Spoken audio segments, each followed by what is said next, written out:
Jeeva today பார்வையாளர்களுக்கு வணக்கம்.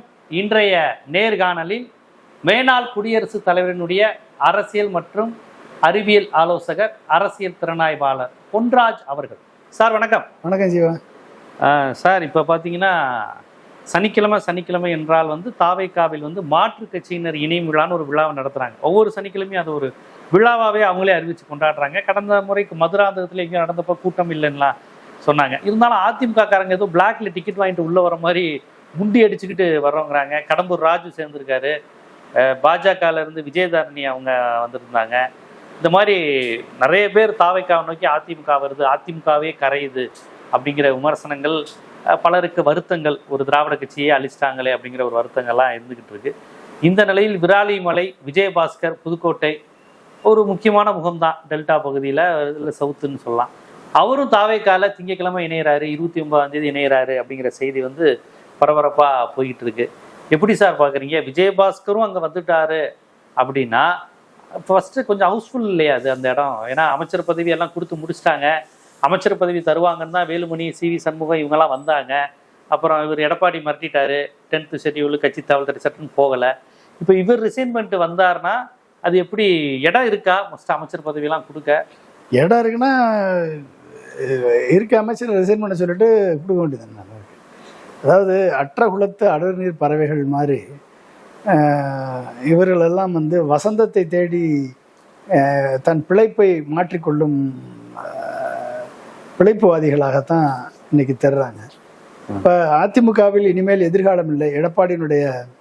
எடப்பாடி பழனிசாமி அவர்களது பிடிவாதத்தின் காரணமாக இனிமேல் அதிமுகவில் எதிர்காலம் இல்லை என்று 2ஆம் கட்ட தலைவர்கள் நினைக்க ஆரம்பித்து விட்டார்கள். இப்போ அவர் கொஞ்சம் பிடிவாதத்தை தளர்த்தி வந்தவங்களை அரவணைத்து போனவர்களை அழைத்து கட்சியை மீண்டும் கட்டியெழுப்பக்கூடிய ஒரு வேலையை அவர் செய்யாமல் இருக்கும் வரை இந்த மாதிரியான எக்ஸோடஸ் நடந்துக்கிட்டு தான் இருக்கும். அப்போ அதில் விஜயபாஸ்கர் ரிசைன் பண்ணி விஜயபாஸ்கர் விராலிமலையில் ஒரு ஸ்ட்ராங்கான ஒரு கேண்டிடேட், மக்கள் மத்தியில் தனது தொகுதியை தக்க வைத்து கொண்டார். ஆனால் அவருக்கு பொறுப்பாக கொடுத்த எந்த தொகுதியிலும் அவர் வெற்றி பெற முடியவில்லை. அதே மாதிரி தான் வேலுமணி தனது தொகுதியை தக்க வைத்து கொண்டார். ஆனால் அவருக்கு பொறுப்பாக கொடுத்த எந்த தொகுதியும் அவரால் வெற்றி பெற முடியவில்லை. ஆனால் எடப்பாடி பழனிசாமி அவர்கள் தமிழ்நாடு முழுக்க வெற்றி பெற வேண்டிய எடப்பாடி பழனிசாமி சேலம் மாவட்டத்தில் அவர் யாரெல்லாம் நல்ல வெற்றியை பெற்றார்.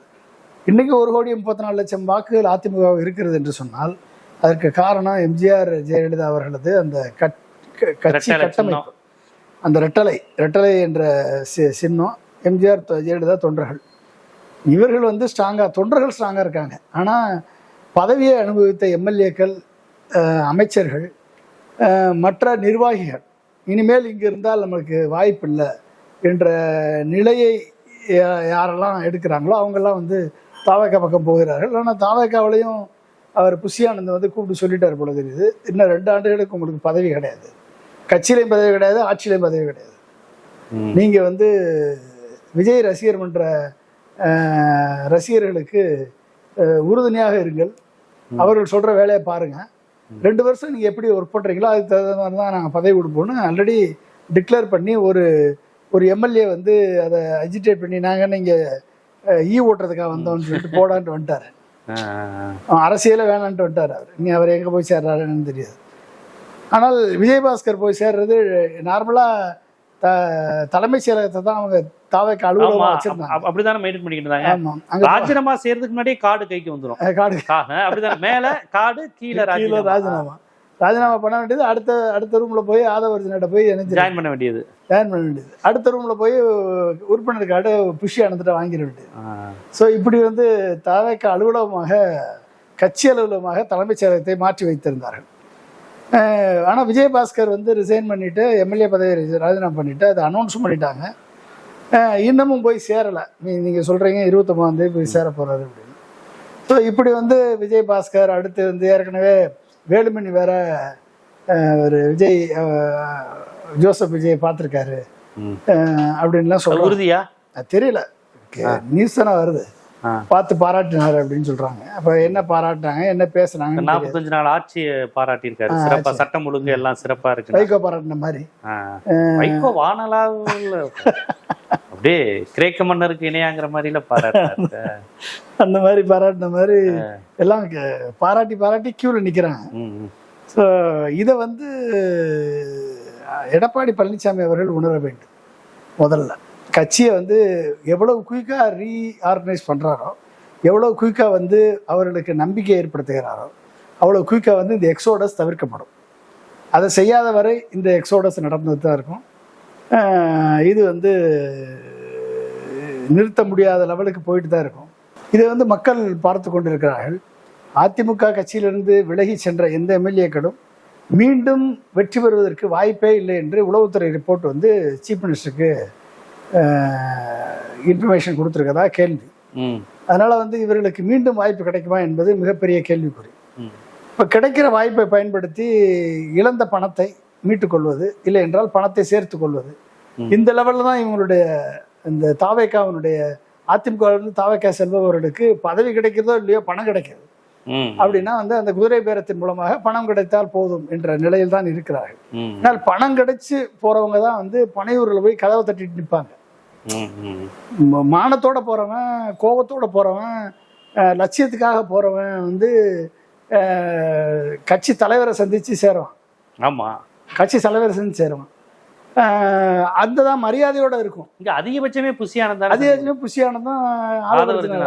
அதுவும் பனையூர் பங்களால காத்து கடந்து போறவன் வந்து தன்மானம் இழந்து பணத்திற்காக ஒரு கூட்டத்தை காண்பிக்க வேண்டும் என்ற ஒரே நோக்கத்திற்காக செல்லக்கூடிய இவர்கள் யாருக்கும் எந்தவித மரியாதையும் தாவேக்காவில் கிடைக்காது என்பதை இவர்கள் வந்து பதவி பணம் கிடைக்கலாம் சார்.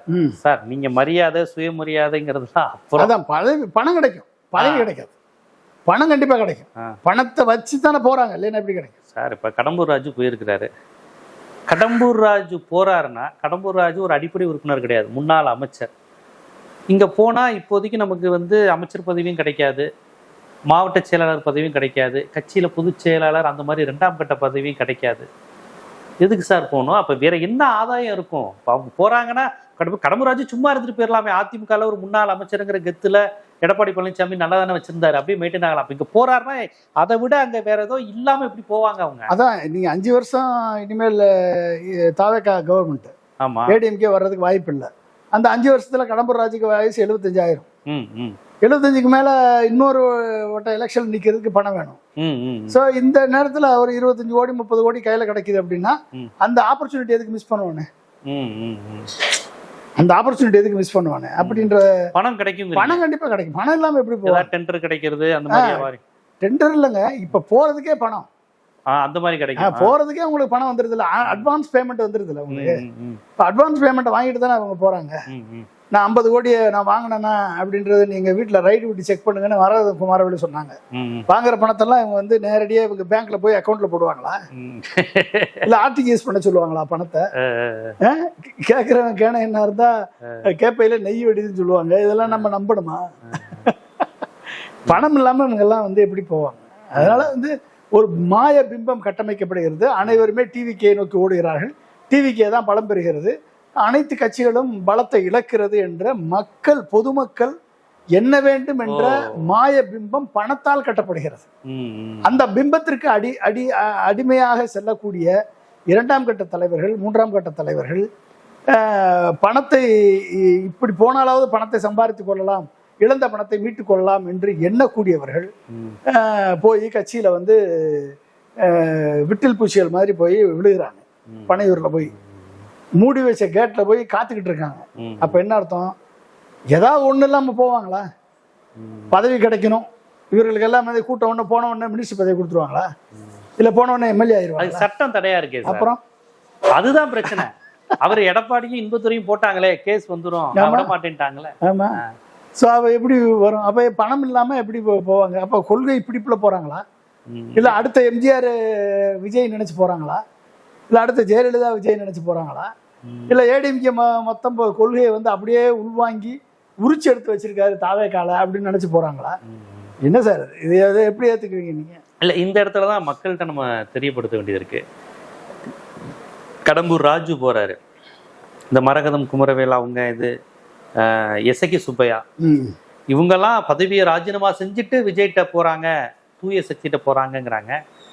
அப்ப ஊழலுக்கு அப்பாற்பட்டவர் விஜய், இவர் ஒரு தூய சக்தி, திமுக அதிமுக ஊழல் சக்தின்னு சொன்ன அந்த விஷயம் வந்து அழியதா? இப்ப விஜயபாஸ்கர் வர்றாரு, மற்ற எல்லாருமேலேயுமே ஊழல் இருக்கு, ஊழல் கட்சியில இருந்தாங்க, ஏன் செங்கோட்டையன் மீது இல்லையா அவரை முக்கிய பொறுப்புல வச்சிருக்காங்க. கூப்பா கிருஷ்ணன் 95, 91, 96 ஜெயலலிதா பீரியட்ல அவர் மீது எவ்வளவு பெரிய வழக்கு, கைது இவ்வளோ நடந்தது, தலைமறைவெல்லாம் ஆனாருன்னு அந்த வாரியத்தில் எழுதுனாங்க 98, 95. கூப்பா கிருஷ்ணனை இப்போ ஜென்சி கிட்ஸுக்கு தெரியாது அந்த ஹிஸ்டரி, தெரியாது. செங்கோட்டையன் யாரு, என்னென்ன வாச்சாத்தி என்னென்னமோ ஊழல் நிறைய நடந்தது. ஆனா இப்ப விஜயபாஸ்கர் கரண்ட்ல மாட்டி இருக்கிறவர் குட்கா மேட்டர்ல, மற்றவங்க மீது இருக்கு. விஜயபாஸ்கர் மட்டும் குட்கா சட்டப்பேரவைக்குள்ள வந்து நிறைய இஷ்யூ ஆனதெல்லாம் இருக்கு.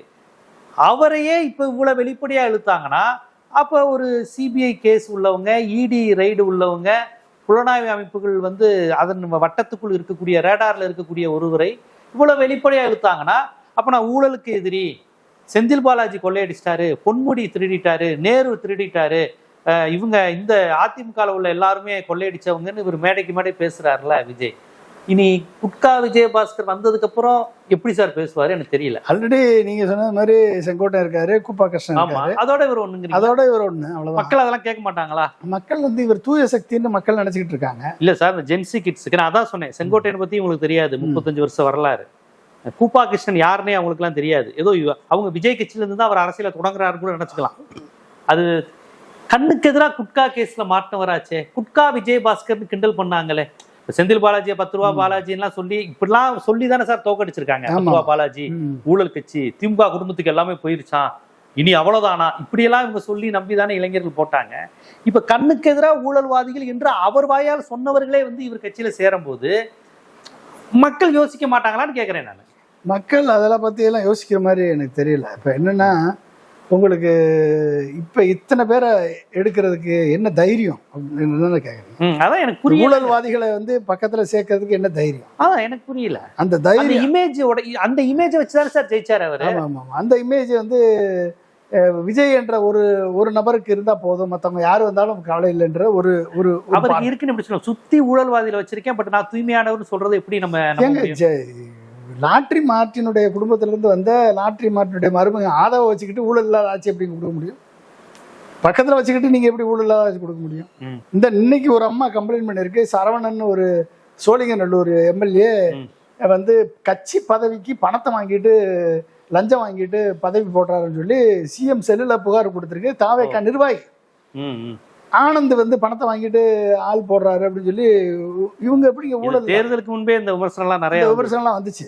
அவங்க தூத்துக்குடி அந்த லேடி, அந்த அம்மா அஜிதா, அவங்க இந்த குற்றச்சாட்டு தானே வச்சாங்க, குற்றச்சாட்டு வச்சாங்க. அப்ப இவங்க எப்படி ஊழலற்ற ஆட்சியை கொடுப்பாங்க? இவங்க எப்படி தூய சக்தின்னு சொல்லுவாங்க?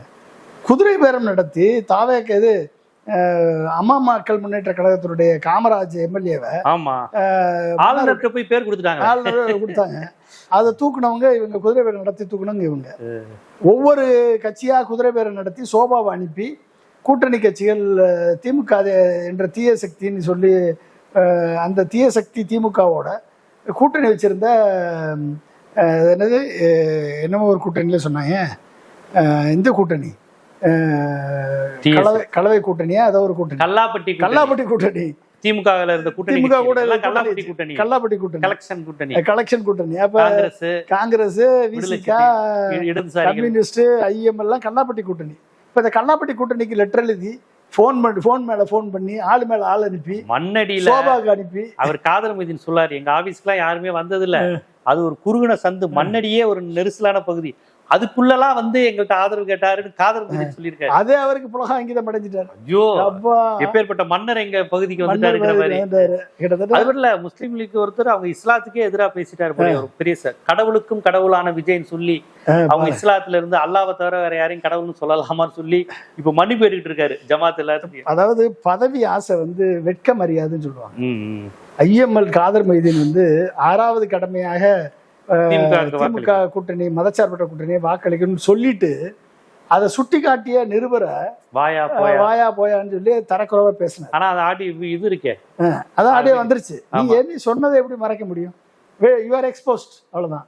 அப்ப இந்த வயசுல ஐஎம்எல்லுடைய காதர் மைதீன் தன் பதவி ஆசைக்காக இன்றைக்கு வந்து ஆசை வெட்க மரியாதைன்னு சொல்ற அளவுக்கு இன்னைக்கு பேசிட்டு இன்னைக்கு தன்னை இழந்து நிற்கிறார் அவர் ஐஎம்எல் காதர் வைஸ். அவ்வளோதான், வேற என்ன.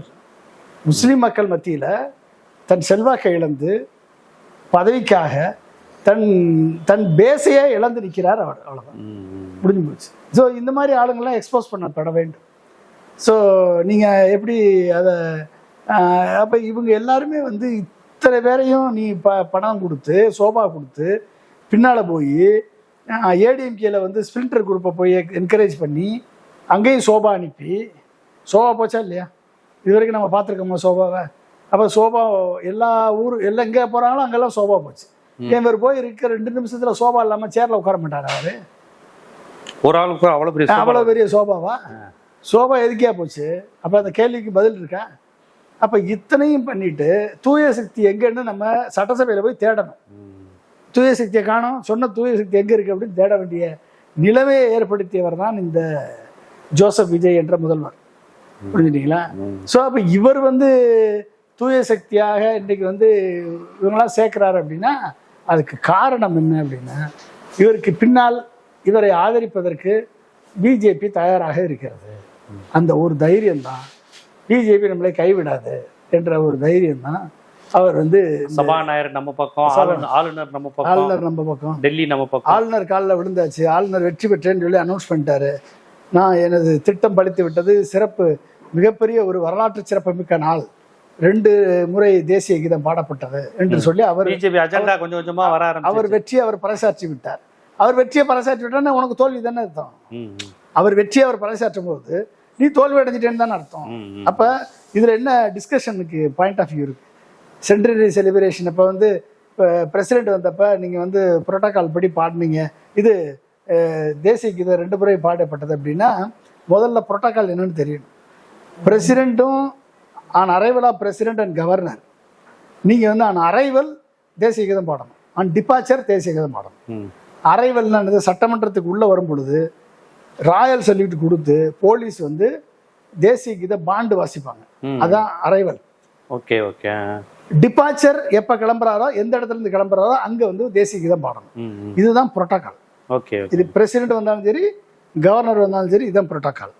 ஆனா ஃபங்க்ஷன் ஆரம்பிக்கும் போதும் தேசிய கீதம் பாட வேண்டிய அவசியம் இல்லை. அரைவலுக்கும் ஃபங்க்ஷன் ஆரம்பிக்கிறதுக்கும் ஒரு டைம் இருக்கு. ஒரு நிகழ்ச்சியில இருப்பதற்கும் அவர் வரும்போது பாடுறதுக்கு வித்தியாசம் இருக்கு. அரைவல் தான் சொல்லியிருக்கு, அரைவலும் டிபார்ச்சர் தான் சொல்லியிருக்கு ஒழிய நீங்க வந்து சட்டசபை தொடங்குறதுக்கு முன்னால வந்து தேசிய கீதம் பாடணும்னு சொன்னா உங்களுக்கு புரோட்டோகால்னா என்னன்னு தெரியாத அளவிற்கு இன்றைக்கு ஜோசப் விஜய் என்ற முதல்வர் இருக்கிறார். உங்களுக்கு ஐடியா சொல்லி உங்களை தவறான வழி நடத்தக்கூடிய அதிகாரிகள் உங்க பக்கத்துல இருக்காங்க. உங்களை வந்து கவர்னர் காலில் விழ வைத்து விட்டு உங்களை வந்து எக்ஸ்போஸ் பண்ணி காமிச்சிட்டு கவர்னர் வந்து அங்க வந்து ட்வீட் பண்றாரு, நான் வரலாற்று சிறப்பு மிக்க நாள் என்று அனௌன்ஸ் பண்றாரு. அப்ப யூஆர் எக்ஸ்போஸ்ட் ஆல்ரெடி. பிரசிடென்ட் வரும்போதும் பாடுறாங்க அப்படின்னா பிரசிடென்ட் வரும்போதும் நேரடியாக கூட்டு போயிருப்பாங்க. அது வந்து எல்லாரும் கலந்து கொள்ளக்கூடிய ஃபங்க்ஷன். அது இட் இஸ் நாட் சட்டமன்ற செயல்பாடு, அது சட்டமன்ற மீட்டிங் கிடையாது, சட்டமன்ற ஹாலில் நடந்த ஃபங்க்ஷன். அந்த ஃபங்க்ஷனில் ஆன் அரைவல் தேசிய கீதம் பாடுவாங்க. ஃபங்க்ஷன் ஆரம்பிக்கிறப்ப தமிழ் தாய் வாழ்த்து பாடுவாங்க. ஃபாலோடு பை தமிழ் தாய் வாழ்த்து அப்படின்னு என்ன அர்த்தம்? ஆன் அரைவல் தேசிய கீதம் பாடணும் புரோட்டோகால். ஃபங்க்ஷன் ஆரம்பிக்கிறது தேசிய தமிழ் தாய் வாழ்த்து பாடும்போது தான் ஃபங்க்ஷன் ஆரம்பிக்கிறதா அர்த்தம். அப்போ தமிழ் தாய் வாழ்த்து பாடப்பட்டு ஃபங்க்ஷன் ஆரம்பிக்கப்பட்டது, முடிவில் வந்து தேசிய கீதம் பாடப்பட்டது. இப்போ இதனுடைய டிஸ்டிங்ஷன் கூட தெரியாமல் இதை வந்து ஒரு மேற்கோள் காட்டி பேசுகிறாரு அப்படின்னா அப்போ எந்த அளவுக்கு அவங்களுடைய இக்னரன்ஸை வெளிப்படுத்துகிறாங்கன்றதான் அர்த்தம். இது ஒன்று. ரெண்டாவது, சட்டசபையில் ஓப்பனாக பொய் சொல்லியிருக்காரு திரு ஜோசப் விஜய். ஓப்பனாக பொய் சொல்லியிருக்காரு.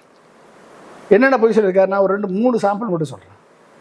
கொரோனா காலத்தில் நான் வந்து மக்களுக்கு உதவி செஞ்சேன்னு சொன்னார். என்னைக்காவது நீங்கள் பார்த்துருக்கீங்களா கொரோனாவில்?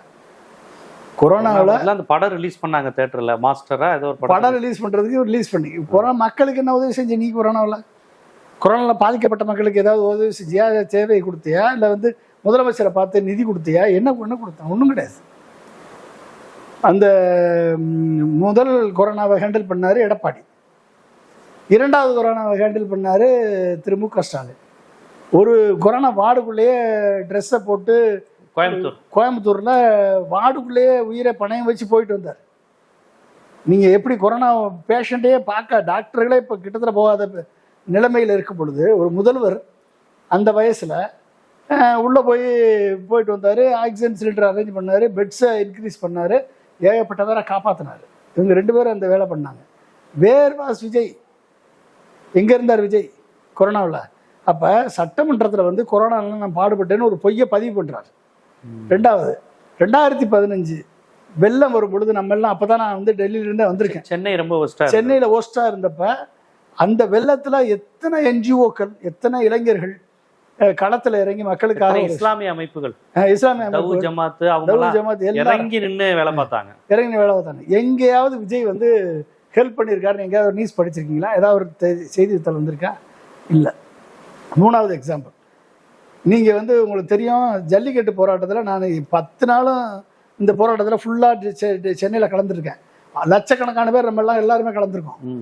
அத்தனை பேரும் கலந்து போராட்டத்தில் ஈடுபட்டிருக்கோம். ஒரு நாள் இவர் எங்கேயோ ஒரு இந்த கூட்டத்தோட வந்து முகத்தை மூடிட்டு வந்து போட்டோ எடுத்துட்டு நானும் ஜல்லிக்கட்டு போராட்டத்தில் கலந்து கொண்டேன் என்ற ஒரு மிகப்பெரிய பொய்யை. இப்படி பார்த்தா அந்த ஹிப்ஹாப் தமிழா, ஜிவி பிரகாஷ், லாரன்ஸ் ஒரு நிறைய பேர், எத்தனை பேர் வந்தாங்க.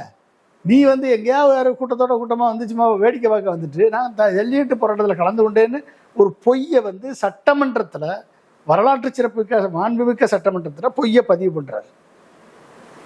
அது மட்டும் இலங்கை தமிழர்களுக்கு போராட்டத்தில் கலந்து கொண்டேன் அப்படின்னு சொல்லி இன்னொரு பொய்யை சொல்றாரு. அதுல 500 ரூபா கொடுத்த மகான் தான் நீங்க. சிம்பு 2 லட்சம் பதிவு செய்தது யாருன்னு தெரியுமா உங்களுக்கு? அந்த செய்திய யாரு?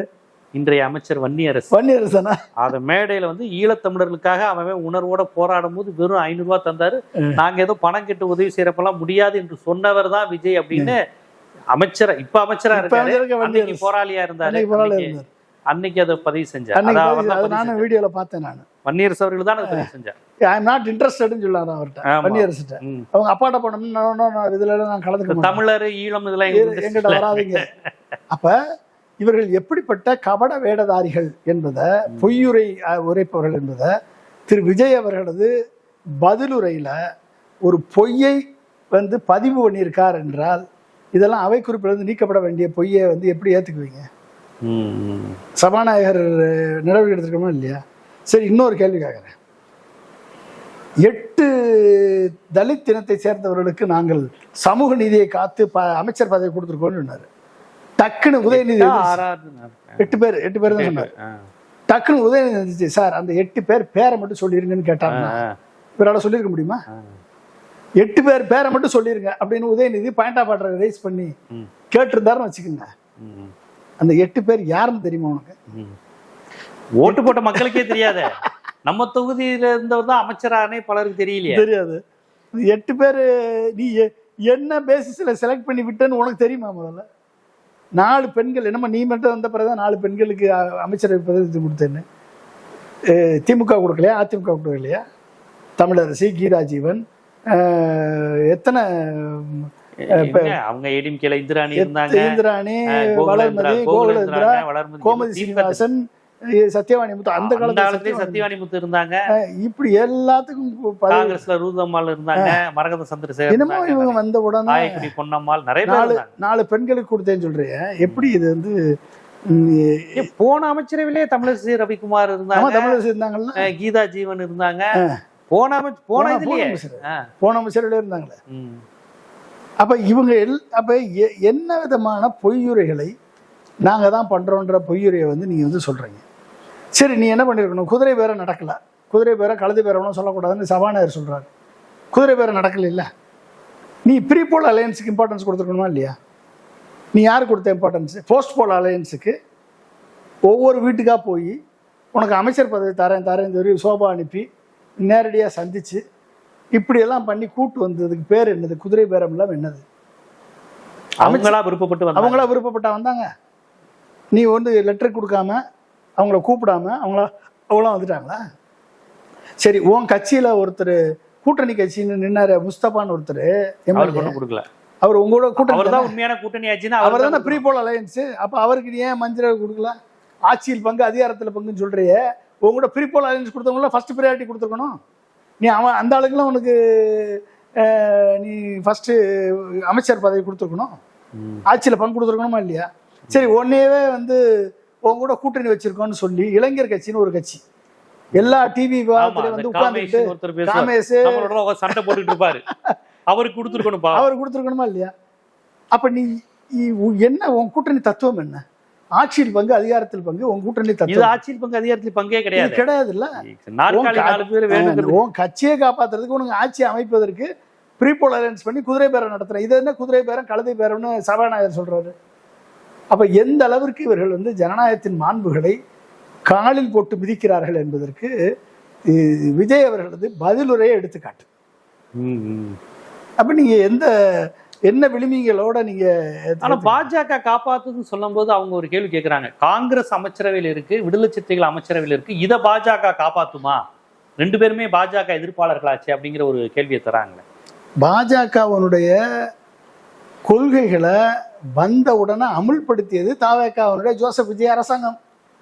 ஏங்க நீங்க வந்து ஆளுநர் உரையில நான் தமிழ் இருமொழி கொள்கையை கடைபிடிப்பேன், நேஷனல் எஜுகேஷன் பாலிசியை நான் வந்து எதிர்ப்பேன், சமஸ்கிருதத்தை நுழைய விட மாட்டேன் சொன்னது யாரு? இதே ஜோசப் விஜயனுடைய கவர்மெண்ட்டுடைய தானே ஆளுநர் படித்தார். ஆனால் நீ அதுக்கு முன்னாலே 1000 சிபிஎஸ்சி பள்ளிகளுக்கு என்ஓசி கொடுத்துட்டேன்னு சொல்லி பெரிய விழா எடுத்தீங்களே உங்கள் ராஜ்மோகன் என்ற அந்த பட்டிமன்ற அமைச்சர் வந்து விழா எடுத்தார். 1000 பள்ளிகளுக்கு சிபிஎஸ்சி பள்ளிகளுக்கு நாங்கள் என்ஓசி கொடுத்துட்டோன்னு. ஏற்கனவே என்ஓசி இல்லைன்னா கூட அப்ரூவல் வந்துடும் சொல்லி 2025 சட்டத்தை திருத்திட்டான் central board of CBSE board, department of education வந்து ஆல்ரெடி சட்டத்தை திருத்திட்டான். நீ கொடுத்தாலும் சரி கொடுக்குறாங்க டீம் டு பி கிவன்னு வந்துருச்சு. இன்னைக்கு வந்து 1000 பேருக்கு நீ வந்து கொடுத்துருக்கேன்னு சொல்லி ஒரு பெரிய ஒரு இது கொடுத்த. அப்போ என்ன அர்த்தம்? மும்மொழி கொள்கை உள்ள திணிச்சிட்ட சிபிஎஸ்சி பள்ளி. தர்மேந்திர பிரதான் என்ன சொன்னார்? மும்மொழி கொள்கை கட்டாயம் சிபிஎஸ்சி பள்ளிகளில் சொல்லிட்டார். தமிழ் இங்கே கிடையாது, சமஸ்கிருதம் தான் நடக்கும். அப்போ சிபிஎஸ்சி பள்ளிகள் மூலமாக சமஸ்கிருதத்தை தமிழ்நாட்டில் திணிப்பதற்கு இந்த ஜோசப் விஜய் அரசு ராஜ்மோகன் என்ற பட்டிமன்ற அமைச்சர் மூலமாக இதை செய்து முடித்திருக்கிறார். அப்போ பிஜேபியினுடைய அஜெண்டாவை இங்கே நிறைவேற்றி இருக்கிறார். சமஸ்கிருதத்தை உள்ள விடுறதுக்கு, நேஷனல் எஜுகேஷன் நியூ எஜுகேஷன் பாலிசியை புகுத்துவதற்கு 1000 பள்ளிகளுக்கு சிபிஎஸ்சி பள்ளிகளுக்கு நீங்கள் அப்ரூவ் கொடுத்துருக்கீங்க. பாதி மெட்ரிகுலேஷன் பள்ளியெல்லாம் சிபிஎஸ்சி பள்ளியாக மாறிடும். ஓகே, இன்னைக்கு எல்லா சிபிஎஸ்சி பள்ளிகள்லையும் ஒரு மிகப்பெரிய கொள்ளை நடந்து கொண்டு இருக்கிறது. என்ன கொள்ளை? 11th 12th Akash and Alan இந்த 2 இன்ஸ்டிடியூஷன்ல இருந்து 11th 12th கிளாஸ் ஆலன்லையும் ஆகாஷ்லையும் நடக்குது. ஒரே ஒரு நாள் தான் ஸ்கூலுக்கு வந்தால் போதும், லட்சக்கணக்கான லட்சங்களில் வசூல் நடக்குது. இதை செய்வது தனியார் பள்ளிகள். இதை என்கரேஜ் பண்றது இந்த ஜோசப் விஜய் அரசு, தவேக அரசு. இந்த லட்சங்களில் கொள்ளையடிக்கிற இந்த பள்ளிகளில் நடக்கக்கூடிய அனைத்து ஃபீஸ் அத்தனையும் வந்து எதுக்குமே எந்த கண்ட்ரோலும் கிடையாது, எந்த இதுவும் கிடையாது. ஸ்டேட் கவர்மெண்ட் கண்ட்ரோல் கிடையாது.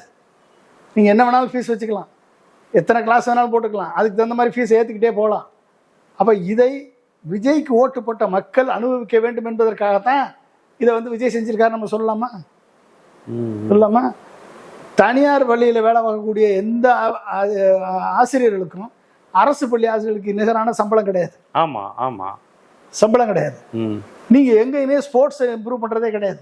ஸ்போர்ட்ஸ்க்கு இம்பார்ட்டன்ஸ் கொடுக்கறது இல்லை, கேம்ஸுக்கு இம்பார்ட்டன்ஸ் கொடுக்கறது இல்லை, மல்டி டேலண்டா இம்ப்ரூவ் பண்றதுக்கு எந்த விதமான வாய்ப்பும் கொடுக்கறது இல்லை.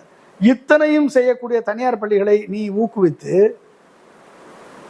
மத்திய அரசினுடைய மும்மொழி கொள்கையை திணித்து விட்டு நான் மத்திய அரசுக்கு எதிராற்றேன்னு எப்படி அதை ஏத்துக்கிறது? பிஜேபி டைரக்டா ஆள்ற மாதிரி தானே இங்க அர்த்தம்.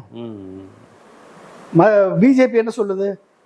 இந்து சமய அறநிலைத்துறை பணம் இந்து கோயில்களுக்கு மட்டும்தான் செலவிடப்படணும். இது பிஜேபியினுடைய கொள்கை, ஆர்எஸ்எஸ்னுடைய கொள்கை. அதைத்தானே நீ வந்து உன்னுடைய கவர்னர் உரையிலே சொல்லியிருக்க. கவர்னர் அதானே சொல்லியிருக்கீங்க. அப்போ கல்விக்கும் மருத்துவத்துக்கும் செலவழித்த இதை பற்றி எதுக்கும் பண்ண மாட்டோம், நாங்கள் கோயிலுக்கு மட்டும்தான் செலவழிப்போம் என்று சொல்லி ஒரு அமைச்சர் வந்து இதுக்குன்னு ஒரு தனி அமைச்சரை போட்டு அந்த ஜாதி அமைச்சரை அந்த ஜாதி பெரும்பான்மை நிக்குதோ அங்கேயே நிறுத்திட்டு ஜாதி மதம் இல்லாத செங்கல்பட்டுக்காரரை கொண்டு போய் ஸ்ரீரங்கத்தில் நிப்பாட்டிருக்கீங்க. ஏன்னா அவர் சமூகம் அங்க அதிகம். நீ ஜாதி மதம் இல்லாததை கொண்டாந்துட்டேன்னு சொல்லி யாரை ஏமாத்துறீங்க? நீ பெரம்பூர்லையும் திருச்சியிலையும் நின்னது காரணமே கிறிஸ்தவர்கள் அதிகமா இருக்கான்னு தான் போய் நின்னீங்க. ஆமா ஆமா. ஏன் திருச்சி கிழக்குல இவர் சார்ந்த சமூகமும் மதமும் அதிகம், மதமும் இவர் ஜாதியும் அங்க அதிகம். திருச்சி கிழக்குல எனக்கு இவர் நின்னதுக்கு அப்புறம் தான் நமக்கெல்லாம் அந்த விஷயமே தெரியும். நான் திருச்சியை பத்தி இப்படி பார்க்கவே இல்லை.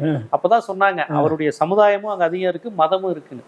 நமக்கு புதுசா அந்த விஷயத்தையே நமக்கு இவங்க தான் சொல்லி தராங்க. நம்ம திருச்சியை நான் அப்படி பார்த்ததே கிடையாது. அப்ப இவர் கரெக்டா தேர்ந்தெடுத்துருக்காரு என் ஜாதி மதம் எங்க இருக்கு.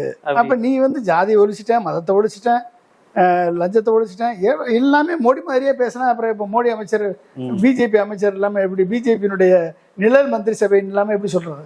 கண்டிப்பா பார்ப்போம். தூய சக்தி நாங்க எல்லா ஊழல் சக்தியும் உடனே பதவி பொறுப்பு எல்லாம் கிடைக்க போகுது. விஜயபாஸ்கர் அமைச்சராவதற்கான வாய்ப்புகள் கூட இருக்கு. நிறைய வாரியங்கள் இது மாதிரிலாம் கொடுக்கலாம். ஆனால் தொடர்ச்சியாக அவங்க ஊழலற்ற சக்திங்கிறத பதிவு செஞ்சுக்கிட்டு இருக்கிறாங்க. இந்த நேரத்தில் பாஜக அஜெண்டாவும் மெல்ல மெல்ல வருது. குர்பானி விவகாரம் பல்வேறு விஷயத்துல பிஜேபியினுடைய பிரச்சனை இல்லாமல் பிஜேபி இருப்பதற்கான சூழலும் வந்துகிட்டு இருக்கு. இது எப்படி போகும், எப்படி முடியுங்கிறத பொறுத்துன்னு தான் பார்க்கணும். ரொம்ப விரிவாக இதை எப்படி நம்ம அனலைஸ் பண்ணி புரிஞ்சுக்கணும் அப்படிங்கிற அந்த நுட்பத்தை மக்களுக்கு புரியும்படி விரிவாக எடுத்து வச்சிங்க. நன்றி. நன்றி.